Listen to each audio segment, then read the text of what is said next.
एक बार की बात है, महात्मा बुद्ध के शिष्य आनंद कहीं जा रहे थे। रास्ते में उन्होंने देखा कि एक अधेड़ उम्र का व्यक्ति एक चट्टान पर बैठा रो रहा है। वे उसके पास गए और बोले, क्या बात है वत्स, तुम कौन हो और क्यों रो रहे हो? आनंद की बात सुनकर उस व्यक्ति की सिसकियां थम गई। वह अपने आंसू पोंछता हुआ बोला, मैं पास के गांव का रहने वाला एक बदनसीब व्यापारी हूं। मैं जो भी काम करता हूं वह बिगड़ जाता है। व्यापार के चक्कर में मैंने अपनी पत्नी के गहने गंवा दिए, मैंने अपने परिवार को भी खो दिया, यहां तक कि मेरा घर भी गिरवी पड़ा है। मुझे तो लगता है कि मैं किसी काम का नहीं हूं, मेरी किस्मत ही खराब है। उसकी बात सुनकर आनंद बोले, तुमको किसने कहा वत्स कि तुम्हारी किस्मत खराब है? जरा मैं भी तो जानूं कि तुम्हारी किस्मत में क्या खराबी है। वह व्यक्ति बोला, पहले मैं खेती करता था, पर हर साल उसमें घाटा होता था।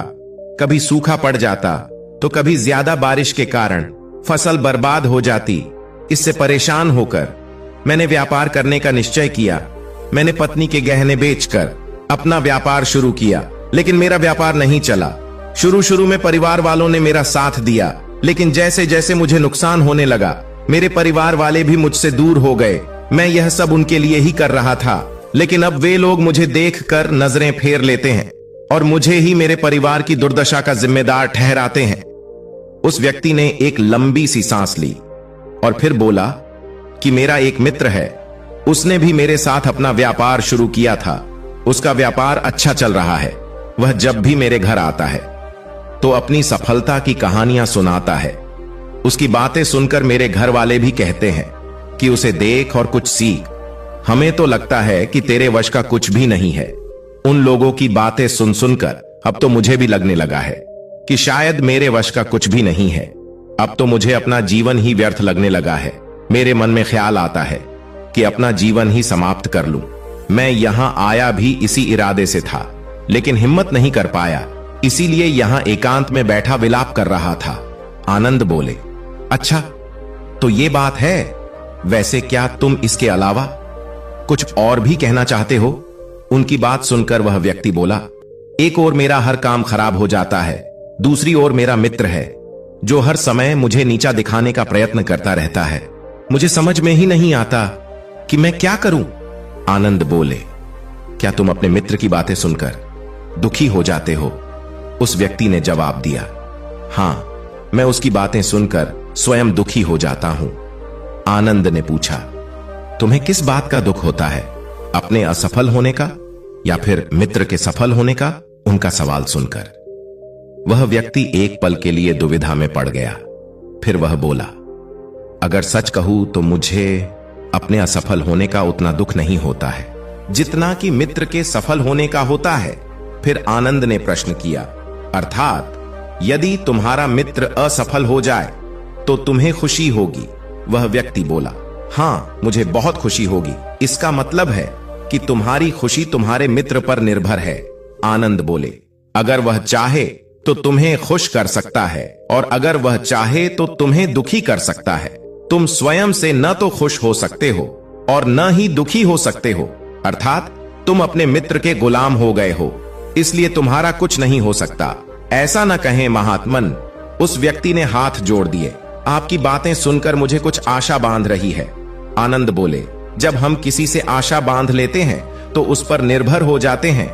ऐसे में हमारी खुशी और दुख भी उस पर निर्भर करने लगता है।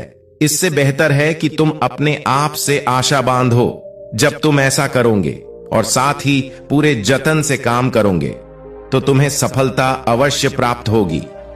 आनंद ने एक पल के लिए उस व्यक्ति की ओर देखा, फिर अपनी बात आगे बढ़ाई और बोले, तुम्हें लगता है कि तुम्हारा मित्र तुम्हें दुखी करने आता है, पर अगर विचार करो तो वह बातें तो सच्ची ही कहता है। वह अपने संघर्ष और अनुभव की बातें बताता है। तुम उन बातों से बहुत कुछ सीख सकते हो। तुम्हें इसके लिए उसका धन्यवाद करना चाहिए कि तुम्हें घर बैठे कुछ अनुभव मिल रहे हैं। तुम उन अनुभवों का लाभ उठाओ, नई शुरुआत करो, कर्म करते जाओ, हार मत मानो। एक दिन तुम्हें सफलता अवश्य मिलेगी। आज तुम जिससे अपना बुरा वक्त या बुरी किस्मत कह रहे हो, एक दिन यह बदल जाएगी। इसी के साथ तुम्हारे विचार भी बदल जाएंगे। और देखना, जब तुम्हारा अच्छा वक्त शुरू होगा तब तुम्हारा मित्र भी तुम्हें अपनी सफलताओं की कहानियां नहीं सुनाएगा, तब वह अपनी असफलताओं की बातें बताएगा ताकि तुम उसकी बातें सुनकर भ्रमित हो जाओ, तुम्हारा आत्मविश्वास हिल जाए और तुम गलत निर्णय ले सको। लेकिन उस समय भी तुम्हें अपनी बुद्धि का प्रयोग करना होगा। तुम्हारा मित्र जैसे आज तुम्हें दुखी करने आता है, उसी तरह उस समय भी वह तुम्हें दुखी करने आएगा, क्योंकि जिस तरह उसे दुखी देखकर तुम्हें मजा आता है, उसी तरह उसे भी तुम्हें दुखी देखने में उतना ही मजा आता है। वह व्यक्ति बोला, आपने सही कहा, लेकिन मेरा सबसे बड़ा दुख यह है कि मेरे परिवार के लोग भी इसमें शामिल हैं। वास्तव में मैं तो अपने परिवार के लिए अच्छा करना चाहता था, लेकिन वे लोग भी मेरी बात नहीं समझते हैं। वे भी मुझे गलत कहते हैं और अब तो वे मेरे साथ भी नहीं हैं। आनंद बोले, मैं सब समझ गया, तुम सांत्वना चाहते हो। वास्तव में इस दुनिया में सभी लोग सांत्वना ही चाहते हैं। हम चाहते हैं कि हम जब भी कुछ करें तो लोग हमारी प्रशंसा करें, लेकिन आमतौर से ऐसा नहीं होता है, इसलिए हम दुखी हो जाते हैं। हमें लगता है कि हमारे मित्र परिवार वाले सब मतलबी है, लेकिन तुम अगर किसी को अपना परिवार मानते हो और उसके लिए कुछ करना भी चाहते हो, तो तुम्हें ऐसा क्यों लगता है कि तुम दूसरों के लिए कुछ कर रहे हो? वास्तव में तुम अपनी खुशी के लिए कर रहे हो, इसलिए परिवार के लिए कुछ करना वास्तव में अपने लिए ही करना होता है। लेकिन अगर ऐसा करते समय तुम्हें लगता है कि तुम दूसरों के लिए कर रहे हो, तो तुम दुखी रहोगे, और अगर तुम्हें लगता है कि तुम अपने लिए कर रहे हो तो तुम खुश रहोगे, क्योंकि जब तुम अपने लिए कुछ अच्छा करते हो या करना चाहते हो तब तुम्हें सांत्वना की जरूरत नहीं पड़ती है। आनंद की बातें सुनकर उस व्यक्ति के चेहरे के भाव बदल गए। वह बोला, आप सही कह रहे हैं, मैं समझ गया हूं। अब तक मेरी किस्मत खराब इसलिए थी क्योंकि वह दूसरों के हाथ में थी। अब मैं अपनी किस्मत को अपने हाथ में रखूंगा।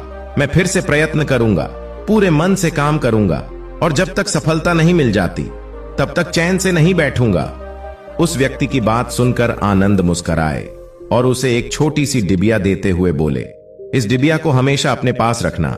इसमें एक ऐसा राज है जो तुम्हें बड़े से बड़े दुख से बाहर निकाल लेगा, लेकिन इसे तभी खोलना जब तुम्हारे जीवन में कोई रास्ता न सुझाई दे और तुम्हें लगे कि सब व्यर्थ है, यह दुनिया व्यर्थ है और यहां रहना भी व्यर्थ है। उस व्यक्ति ने आनंद को धन्यवाद दिया और डिबिया को लेकर चला गया। उसने नए उत्साह के साथ फिर से अपना व्यापार आरंभ किया। उसका व्यापार चल निकला। अपनी मेहनत और लगन के बल पर वह एक बड़ा व्यापारी बन गया। परिवार वाले भी उसके साथ आ गए और उसका जीवन हंसी खुशी बीतने लगा। अब वह भूतकाल का रोना छोड़ चुका था। वह भविष्यकाल की भी चिंता नहीं करता था, बस अपने वर्तमान को संवारने में लगा रहता था, और जो कुछ भी वह करता था वह अपने लिए करता था, अपनों के लिए करता था, इसलिए वह प्रसन्न था। उसके जीवन में अब कोई दुख नहीं था, लेकिन वक्त हमेशा एक जैसा नहीं रहता है, वह बदलता रहता है। उसके जीवन में भी बदलाव आया। एक दिन उसके राज्य पर पड़ोसी राजा ने आक्रमण कर दिया। उसने इस राज्य पर अपना कब्जा कर लिया। उसके सैनिकों ने चारों ओर लूटमार मचा दी। उन्होंने व्यापारी का सारा धन लूट लिया। उसके घर में आग लगा दी। जान बचाने के लिए उसे अपने परिवार के साथ वहां से भागना पड़ा। वह व्यक्ति अपने परिवार के साथ कई दिनों तक इधर उधर भटकता रहा। वह दाने दाने को मोहताज हो गया। उसका बच्चा बीमार हो गया। इलाज के अभाव में वह तड़पने लगा। यह देखकर उसका हृदय चीत्कार कर उठा। वह कैसे अपने बच्चे का इलाज कराए? उसके पास तो खाने के लिए भी पैसे नहीं थे। ऐसे में उसे एक बार फिर निराशा ने घेर लिया। उसे लगने लगा कि उसका जीवन व्यर्थ है, सारी दुनिया व्यर्थ है, किसी भी बात का कोई मतलब नहीं है। भले ही आप जीवन में कितना भी कुछ कर लो, कितनी भी सफलता हासिल कर लो, पर अंततः यह जीवन समाप्त ही होता है। तो फिर ऐसे में जीवित रहने का क्या फायदा? और उसके लिए कुछ कर, इससे तो अच्छा है कि वह अपना जीवन समाप्त कर ले। लेकिन तभी उसके दिमाग में आनंद की दी हुई डिबिया याद आई। उसने उत्सुकता के साथ उसे खोला। डिबिया के भीतर एक पर्ची रखी हुई थी। पर्ची पर कुछ लिखा हुआ था। उसे पढ़कर उसकी आंखों के आगे निराशा का अंधेरा हट गया और वह हंस पड़ा। पर्ची पर लिखा हुआ था कि यह समय भी बीत जाएगा। उसने डिबिया को अपनी मुट्ठी में भींच लिया और एक नई शुरुआत के लिए उठ खड़ा हुआ। दोस्तों, अगर आप भी ऐसी ही परिस्थिति से गुजर रहे हैं तो निराश ना हो, अपने अतीत पर शोक मत करें। न ही भविष्य की चिंता करें, अपने वर्तमान को जिए और उसे बेहतर बनाने के लिए सच्चे मन से प्रयत्न करें। यकीन मानो, जल्द ही आपकी किस्मत भी बदलने वाली है। धन्यवाद।